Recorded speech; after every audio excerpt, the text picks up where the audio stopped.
I posted an On This Day video from back when Nancy Pelosi announced that she was going to be running for re-election, asking her to please not run for election anymore. Man, my beard is all kinds of out of control, isn't it? Jesus, Marianne, get out of there.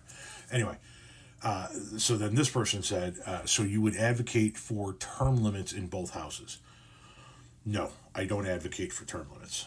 Age caps, yes, I believe that if you're in government, president, House of Representatives, Senate, governor's mansion, I don't give a shit what it is, 65 should be your cap. At 65, it should be mandatory retirement. Like we have mandatory retirement for members of the military, we have mandatory retirement for flight controllers. I think that 65 should be the cutoff. And people will argue it should be 60, it should be 70, it should be 68, whatever the number is. For me, it's 65. I just think that that's your cutoff. And I don't care if you just got into elected office at 64. Then you got 1 year and you're out. What I will advocate for is a set of reforms and regulations for Congress. Now, we're not going to get the age cap, we're not going to get the term limits, and we're not going to get my reform package because the people who would be affected by each one are the ones that have to pass it. But since we're talking about it, here's what I would like to see. I'd like to see a reform package that has wording in it that states things like if you're a member of Congress, you can no longer own stock. You cannot trade stock based on the knowledge that you have given the position that you have. So you just cannot own stock, period. Unless it's in the form of a 401k in which you don't have any control over. And I think that we should put the members of Congress on a 401k. We got to remember that they're our employees. They don't tell us what to do. They work for us. So let's, as their employers, put them on a 401k, and that's your retirement. That's the only stock you can own. You don't get a pension. You got to have some skin in the game too. The people who are in your districts and your states have 401ks through their employers, and they have to contribute. The employees have to contribute some money so that they have some skin in the game. Same goes for you guys in Congress. Two, if you're running for the Senate, you can't take any donations from outside your state.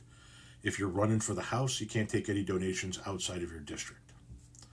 Next, donations can only be individuals. People are the only thing that can, entities that can give donations. No more corporate money and no more organizational money. So no more Koch brothers money, no more teachers union money. All of that goes away. No more super PACs, none of that. Individual contributions that are capped at a certain dollar amount. And I don't know what that dollar amount would be.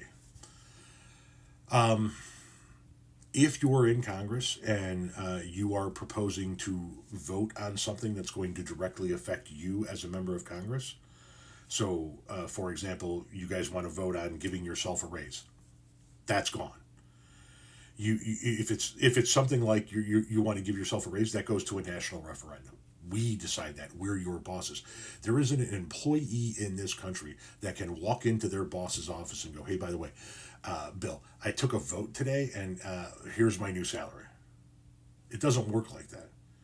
They work for us. If they want a raise, they can tell us they want a raise. We can go to a national referendum. Everybody goes in and votes and determines whether or not they get a raise. If the government is shut down for any reason, the first people who don't get their pay and benefits are the members of Congress who shut the government down. We don't talk about not sending out Social Security checks. We don't talk about furloughing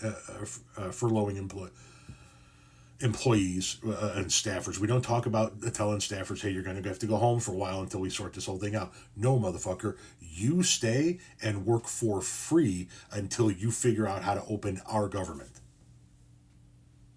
Standalone bills should also be in that reform package. If you're voting to name a post office, then the bill you're voting on should be one page and probably just one sentence on the page.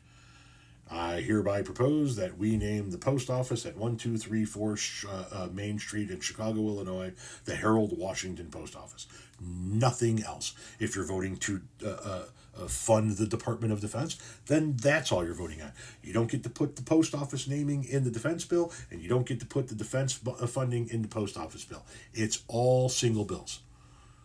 Every bill that you're going to pass as a member of Congress, that you're going to vote on as a member of Congress, must be put up on a public website for everybody to easily access and see for a certain period of time before you vote on it, giving us, the constituents, time to read it, comprehend it, and reach out to you with our opinions on it.